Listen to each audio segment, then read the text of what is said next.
Welcome to A Beer with Brad, episode 17. Tonight I'm going to answer your questions. But first, let's talk about the beer. Tonight I'm having a Crush by Keg Creek Brewing Company down the road in Glenwood, Iowa. Keg Creek Brewing Company is located on a creek named Keg Creek, and how perfect is that for a brewery? The Crush is a double IPA, really flavorful. Right here on the can it says it has a smooth bitterness, dank strawberry notes, and an earthy background. And I'd say whoever came up with that knew what they were doing. So, Crush by, it's a tongue twister almost. Crush by Keg Creek Brewing Company. The other thing that's cool about Keg Creek Brewing Company, back in 2013 I started keeping a list of all the breweries I've been to. And I'm up to 100 now on that list, but Keg Creek was number 2. And it was actually on the first day that I started keeping track. Went down in the morning to do some wildlife photography, and then went over to Shillingbridge, which is a winery and brewery, and then on the way back stopped at Keg Creek. So really, second brewery I went to on my list, but it was in the first day I was making the list. I also have this by Keg Creek Brewing Company. It's Moss, which is a Mexican style lager. If you're into more of the lighter beers, this would be similar to like a Corona or Dos Equis. So if you want a local beer that drinks a little lighter, that's a great one by Keg Creek Brewing also.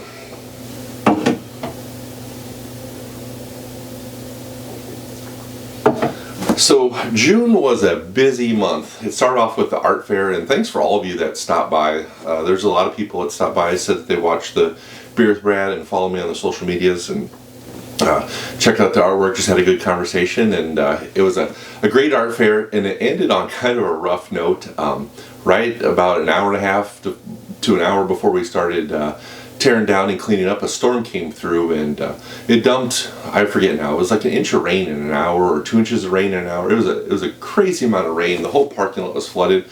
But in the middle of that rainstorm we had a downburst, and it wasn't windy at all. Then all of a sudden there was just destructive winds came blasting through the art fair, and they only lasted a minute or two, and they were out of there, and then the rain continued. But my stuff all fared okay, but there was a lot of artists that lost their tents, and then there was a photographer down the way from me, probably 4 or 5 tents down, and his whole tent and everything in it collapsed into a giant pile on the ground. So after got all our stuff packed up, a lot of us stuck around and helped him clean up his stuff too. So it's too bad, like he said, he has insurance, but I still feel bad because he had an art show in 3 weeks, and he's a full-time photographer, and so he had to go home, clean everything, make sure sort out what was damaged and what wasn't damaged, and get ready for the next art fair. So hopefully he was able to make it and didn't have to cancel. Then after the art fair, I've been working on a project where I've been going around and photographing a lot of landscapes for a landscaping company, and that's been a lot of fun. I knew I was going to enjoy it. I didn't know if it'd be hard or challenging, because it was kind of like a small, I'm used to doing big landscapes, big scenes, natural landscapes, but doing the smaller landscapes in the yards, it's really turned out to be a lot of fun. I have 11 of them to do. I think I have 5 or 6 done, 5.5, one I need to go back to. So that's been a lot of fun. I'm kind of learning some new processing techniques, trying to make these landscapes look the best, kind of look like they do to the human eye. And sometimes the camera was representing some of the colors a little bit off. The white balance has been really important, getting that right for the different parts of the yard at the different times. So that's been fun. And then went right into the College World Series. I photographed the College World Series again this year for the White and Blue review, and made it to about 5 games, 6 games. Did not get to make it to the championship game. It only went 2 games, and I was there the first game, and I was going to be there the third game. Ken was there the second game, so I didn't get the big celebration of the win, but it was still a good time. Also took the helicopter up and did a aerial photo flight of the College World Series. I'll show you a couple of the pictures here during this video of what I took, some of my favorite photos from the event, between the aerials, photos, and in the stands. One of the last nights we just had an amazing sunset, one of the best sunsets I've ever seen, let alone in the baseball stadium. It all came together for a really, really cool photo. So glad all that worked out, and then went right into the grand opening of the Gene Lakey Mall in downtown Omaha. I spent the first 4 days of July there working on that and photographing that, and that's a really, really cool project. It's cool to be a part of it. It's just kind of an Omaha landmark that was there for whatever it was, 30 years, and then they completely remodeled it, and then it's back and better than ever. And so I spent the whole holiday weekend down there pretty much working on photos, and I got some really good stuff. And that one also kind of, I was branching out a little bit, did some different things. Normally when I would go downtown and photograph the park, I would wait till there was no one there, or I'd run some really long exposures so there'd be no people in my photos. But since I was taking these photos for the riverfront, for the park, they wanted to show people using the park and show how people enjoying everything and all the rides and activities or the playground and activities all being used. So I've also had to learn a few different things and try some things that I don't normally do. So there was a lot of growth. I was almost a little apprehensive about the month of June and July. You might even picked up on that a little bit in my last video, because I just had so much to do and I was kind of unsure about how some of it would work. But it's just, I tell you what, it's gone so smooth. The pictures have come out really good. The pictures, especially the pictures of the mall with people in them, have actually come out way better than I ever expected. So it's been a good month, and now here we are recording Beer with Brad. It seems like it's been forever since I've talked to you, but it was a good month. So let's go ahead and jump into these questions so this video doesn't end up being a half hour long. Not that I mind, but I've been told to keep them short. So the first thing, I got this a couple times, and it wasn't actually a question, it was a suggestion, and it said to let people know ahead of time what beer I'm going to be drinking, so that if you wanted to have one at home while you're watching the video. I got that a couple months ago from someone, and I got it a couple more times again this month. So I'm sorry I did not do that this month. I will try to plan further ahead, in the future episodes, so that I can do that. The only thing is a while back I asked if you wanted to see more unique, harder to find beers, or if you wanted to see more of the regular beers that the everyday person would enjoy. And no one ever answered that question, but if you want to try these beers and see, have them while I'm having them, that leads me to believe that you want to see more of the everyday beers that you can find at a lot more locations. Both these beers here are at most of the grocery stores around the Omaha area, and of course the bottle shops and some of the other places that would have a larger beer selection. So I guess for now I'm going to maybe stick with some of the more readily available beers and let you know ahead of time. It's going to require me to do a little more planning, but I guess I could do that. I'll have to think about it. I literally bought these beers tonight about a half hour ago, so they're fresh from the store. So the first two questions I get all the time, and since yesterday was the 4th of July, 2 days ago was the 4th of July, not one specific person asked these questions, but I get them every 4th of July a ton, and I got them again this year. And the first one is always, where are you going to take your 4th of July fireworks from? And I'm not trying to hide it. I'm not trying to be, secretive with my spot, but I literally don't know. I'll pick out 2 or 3 spots ahead of time. Usually, a lot of times I'll be on Google. I'll draw lines from where I think I should shoot from to the fireworks launch site, and then kind of see what kind of foreground would line up in between them. But I always have multiple locations in my mind that are in different directions. And the thing is especially in the summer, but always, you want to be so that the wind is not going to blow the smoke in your face. The first night that Gene Leahy Mall was open, I was downtown, and they were actually doing a fireworks show across the river in Lake Manawa, and I could see those fireworks going up, and I could tell the wind was not there. Well, first of all, I don't think there was any wind that night, but if it was blowing towards us. So I saw the first couple fireworks. They were nice. They were clear. They were a ways off. They were nice and clear.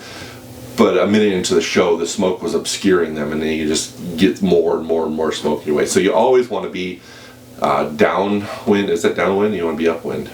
Whatever it is. Don't let the wind blow in your face while you're taking the photos. And so then I just pick one of my 2 locations from there, and I just try to have something in my picture. If you saw on my social media on Facebook and Twitter, I don't know if I put it on Instagram, but the night before, the 3rd of July, I actually went out to a golf course and took photos. The firework photos are super cool, but there's nothing there but the fireworks. So at that point, you're really relying on something in the sky and some kind of cool fireworks to kind of come all together, where if you had more of a complete scene, and then the fireworks don't have to be 100% part of the photo. So that's how I pick my location. If you ask me and I say I don't know, it's because I really don't know. And then also the other question that comes up all the time is, how long are your firework exposures? And this, actually someone asked me after they saw my photos again just yesterday how long the exposure was. And they're anywhere between 5 and 30 seconds. 5's kind of the shortest. You might be able to go to 4 depending on how close you are, but to get that from the time the firework starts, right before it starts to open until it completely, gets to the maximum size is usually, a good 2, 3, maybe 4 seconds. So if you want to get the whole firework without letting it look cut off or kind of missing parts of it, you really need to be at least 4 or 5 seconds.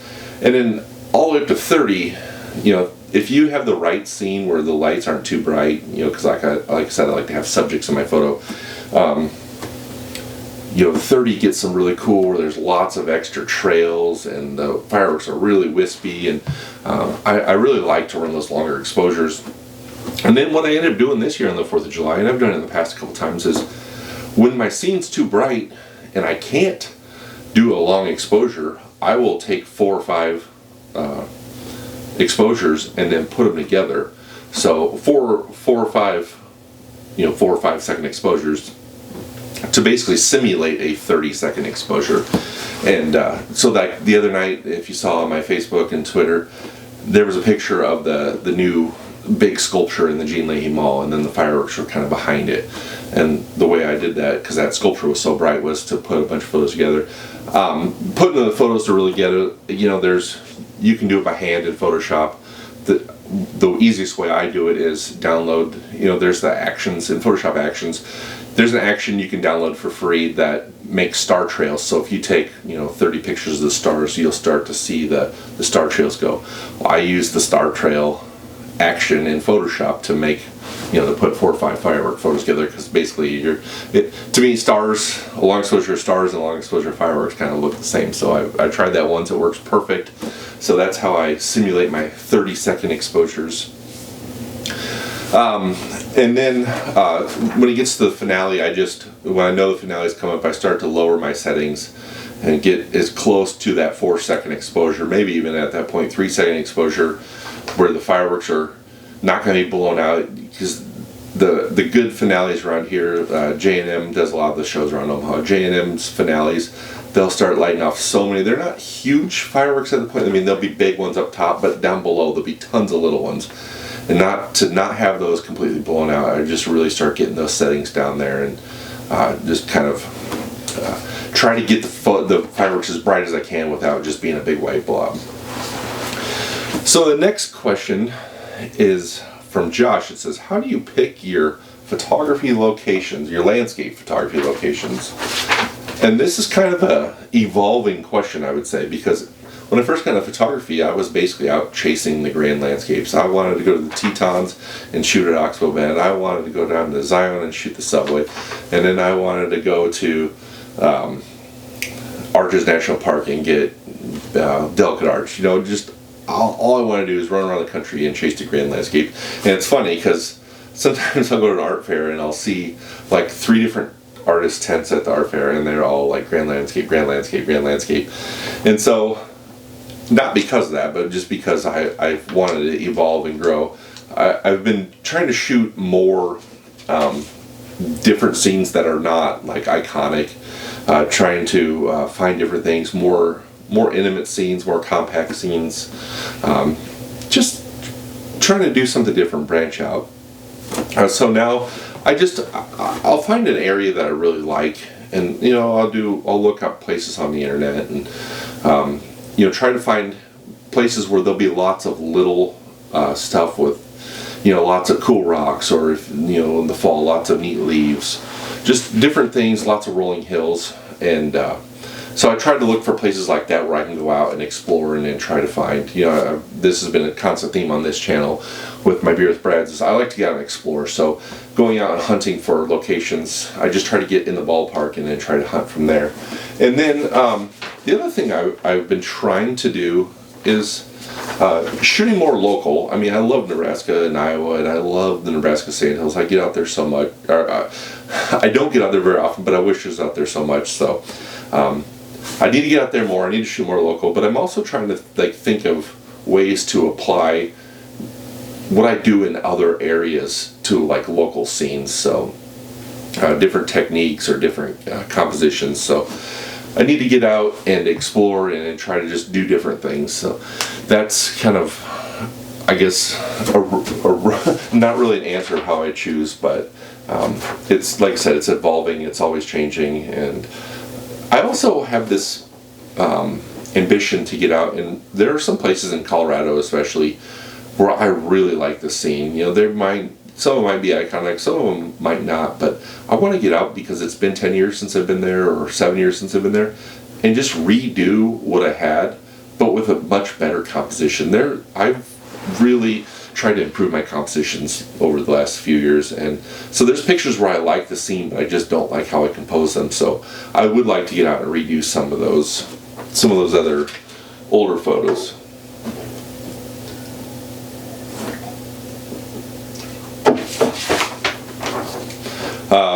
The next question comes from Tom. Recommendations on an entry-level camera for someone that wants to move beyond their phone. Any of the digital, the DSL digital cameras, the Canon, the Sony, the Nikon, even Fuji. I don't know if Fuji has a really entry-level one. I don't know a ton about them, but any of those big brands that have the DSLR cameras with the manual controls where you can control the exposure, the aperture, the shutter speed, the f-stop, or not the f-stop, the ISO. I think I said the same thing 3 different ways there. Where you can just get out and make those manual exposures, you're going to be fine with any of those cameras. The entry-level ones these days are phenomenal. You can do so much with them. And even the entry-level one, I don't have it anymore. I wish I did, but there's a print over there behind the door that I shot with a Canon 8 megapixel Canon Digital Rebel. I shot it back in 2007. I can still print it out 36 inches wide with no problem at all. So actually there's a 4-foot wide picture up there on the wall too that if it wasn't with the Rebel, it was with the original Canon 5D, and that's printed huge, and it's totally crystal clear. And so the new cameras out on the market now, you get an entry-level one, you're going to be fine no matter what brand you get. I would say though that don't move beyond your phone if you just think that you want better pictures, because the phone's an amazing camera. You're going to have the want to do different things with the exposure to need to move on. If you're just going to go out on a sunny afternoon and take pictures in the park, there's no reason to move beyond your phone. The phones today are amazing. So the next question comes from Scott, and it says, what is your favorite Photoshop tool? And that is easy, the radial gradient. I kind of started using that. It might have even been earlier this year. If it wasn't earlier this year, it was late last year, but I'm pretty sure it was early this year. And it's in Lightroom, so if you're a Lightroom user, there's a bunch of filters in there, the radial gradients in there. In Photoshop, it's actually in the Camera Raw tools, and I'm still kind of, I don't know, old school or whatever you want to call it, but I use Adobe Bridge, Camera Raw, and then make the adjustments in there, and then Photoshop if I need to do any extra adjustments. They both do the same thing, they're just in a little different ways. But the radial gradient is awesome because you can just really, basically it's burning and dodging, but instead of going in there with your brush and burning and dodging all the areas, you're just putting the filter, the burn or the dodge over that particular area. So you're just basically drawing circles or ovals around it.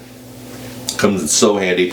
All these park photos I've been taking, especially where you have a bright sky and then there's like a playground with a dark area in the bottom, or the buildings kind of have a bright top to them and then the crowd is in the dark.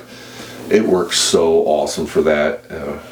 I was able to just get through. I took, almost 1,000 photos in 4 days, and I was able to get through them really fast by, quickly getting all my adjustments all set, and then putting the gradients on the different areas that needed to be a little brighter. And it really turned out sharp. Also, I don't know if it's on here, but another thing in Photoshop that is extremely important that is, I don't know if I call it a tool, but make sure your white balance is right. A white balance makes all the difference in a photo.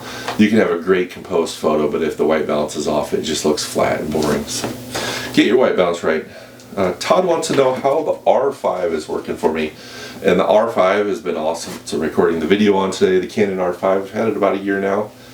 And I've shot some, especially, we'll go back to the Gene Leahy Mall last week, shot some really dynamic photos, and like the light coming through the skyscrapers downtown was just bright, and then down in the playground areas or down in the crowd, it was really dark, and I was able just to shoot the light meter right on, maybe a half stop above it, but most of the time I was just shooting the light meter right on. And then when I get home, I can just pull out those shadows with the exposure and the gradient tool, or if it was a little too bright in the sky, I can go reverse with it. But this camera is awesome. The detail and not losing detail because of blown out highlights or dark shadows has really been awesome. So highly recommend the Canon R5. Some guy named Brad, I don't know who that would be, asked, where's the rest of your Sandhill Crane videos? And they're right here on the computer, still not stitched together and still not voiced over, but they're there. We'll get to them one of these days.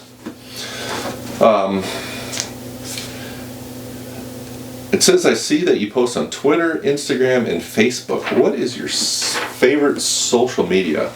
And that is far and away Twitter. To me, Twitter is the absolute best. I know a lot of people don't agree with that, but the coolest thing with Twitter is you can be so much more focused and targeted and tune out what you don't want to see and push your stuff out in ways you want to see it.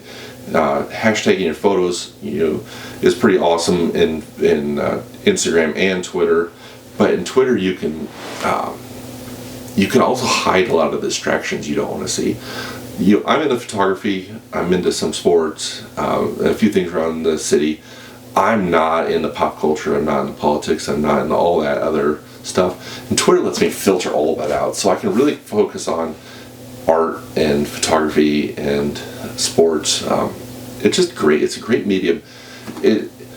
Facebook is awesome because everyone's on it. Everyone has a Facebook account. So if you post a picture on Facebook, a lot of people are going to see it. Instagram is a pain in the you-know-what. I use it because it's really popular and people, really enjoy Instagram. So I do try. I'm not good at always getting my stuff out there, but I do try to post everything on Instagram too. But Twitter's my favorite. And if you don't know this, if you go to Twitter, you go to your settings, and then down in your settings, dial down to like privacy and whatnot, you can block words. So if there's a subject you don't want to hear about, you can add that word, and any tweet, no matter if someone posted or it's shared or whatever, you won't see it. So basically I have like every hot button issue today blocked, so all I see is photography and national parks and weather. Oh yeah, Twitter's also awesome for weather. So if you're into weather, you can go search hashtags tornado or NEWX for Nebraska weather, or like South Dakota SDWX. You could really hone in on the things you want to see and avoid all the distractions. So that's my favorite. Next it says, how do you know how much to charge for a photo shoot? And that's interesting, because I always struggled with that for a long time. And basically the way I've come about, how I charge now is, you need to figure out how long it's going to take you. So if we're make it simple, you're going to go out and do a 1 hour photo shoot in someone's house or property or yard, or you're going to go downtown and shoot a building for someone. 1 hour, you figure you're going to have probably an hour to 2 hours back at the office editing on your computer. And then you're going to have another hour where you're emailing the client, you're going to work on the invoice, you're going to back up those photos. And then you got to think about driving there. So at a minimum, I'd say at a minimum, you're going to have, on a 1 hour photo shoot, you're going to have 4 hours. And so, and that doesn't count, what does it cost for your camera? What about your insurance for your camera? What about your liability insurance in case someone trips over your tripod while you're down there? The money adds up really fast. And then you got your monthly Adobe for your Photoshop, Lightroom subscription. So put it this way, if you're going to do a 1 hour photo shoot that's going to take you 4 hours and you charge $100 an hour, because basically the easiest way to tell someone is you'll be there you're in charge of $100 for this photo shoot. So basically you're making $25 an hour. Then out of that $25 an hour, you get to subtract all your insurance, your computer, your subscriptions, your camera, Canon, if you're a CPS member, all that, you're quickly down to $20 an hour. And it's funny because last night we swung through the McDonald's drive-thru and got ice cream cones, and I saw on the sign it says now hiring $19 an hour. So if you're not charging a minimum, I mean, in a complete minimum for a super easy photo shoot, if you're not charging a minimum of $100, you're losing money probably, unless you're like a total amateur that's just doing it on the side and you're going to go out, do a one-time photo shoot for someone. Maybe go less, but I don't see that there's any reason to it. The real number is probably closer to $200 an hour, but the money's funny too, because you tell someone $200 an hour, there's half of the people that are going to fall out of their chair laughing. No way, we're not paying anyone $200 to come take this. And then you're going to have the other half that are going to tell you, oh yeah, that's totally fair, your prices. Some people even tell you your prices are too cheap, which it happens once or twice a year. Like, oh wow, your rates are really affordable. So from experience, you want to work for the people that will pay you $200 an hour without arguing about it.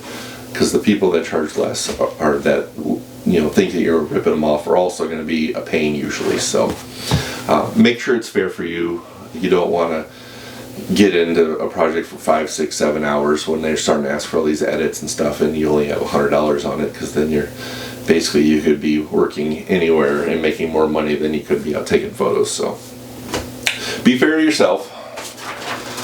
The next question comes from Steve Ranska, in fact. It was fun talking to Steve at the College World Series. It's always great catching up with him. Steve wants to know if I ever set specific goals for my photography each year, and what was my goal this year. And no, I do not.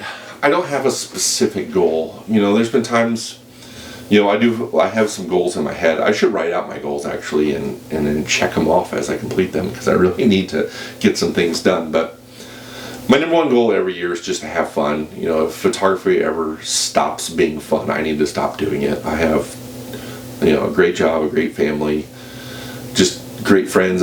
If photography becomes not fun, I need to stop doing it. So my goal is to always have fun, always enjoy. And my other goal with photography is to never stop learning.